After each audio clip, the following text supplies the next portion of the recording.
So I'm very proud that we're launching the LGBTI policy here in Limerick. We have a huge tradition of LGBTI activism in Limerick, and historically really working for human rights in that area, long before even I came to Limerick 20 years ago.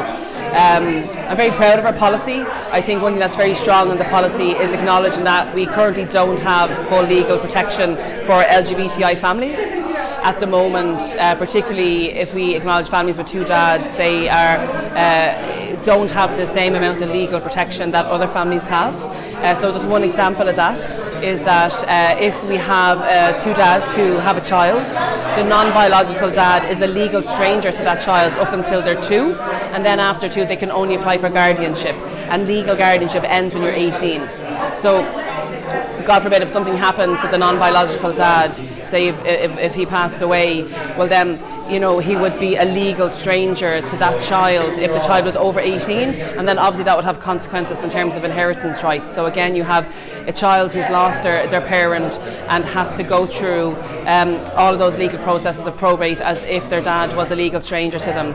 And I just think it's important to highlight that, because at the moment, we have marriage equality, we have achieved a lot. But we need to just remind ourselves that we don't have full human rights for the LGBT community in Ireland, and that's just one example of it. The next one is something that doesn't just affect the LGBT community but the wider community, and it's hate crime legislation. Yeah, absolutely. So at the moment we don't have any hate crime legislation in Ireland, and again it's really important that we're launching this policy in Limerick, because it's in the University of Limerick that we have the Hate and Hostility Research Group, which has done a massive amount of research in the area.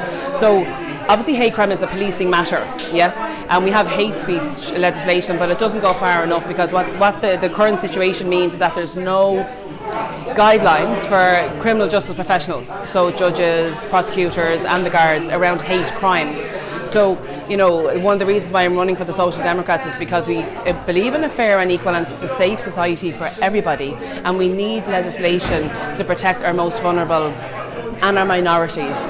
I suppose in the policy also, in addition to hate crime legislation, it also acknowledges that we need extra supports in terms of LGBTI members coming into the asylum process, that we need to acknowledge the high levels of mental health challenges among LGBTI youth and in youth homelessness. And so our policy addresses all of those areas, so it's something I'm very proud of. I'm very proud to launch in Limerick today.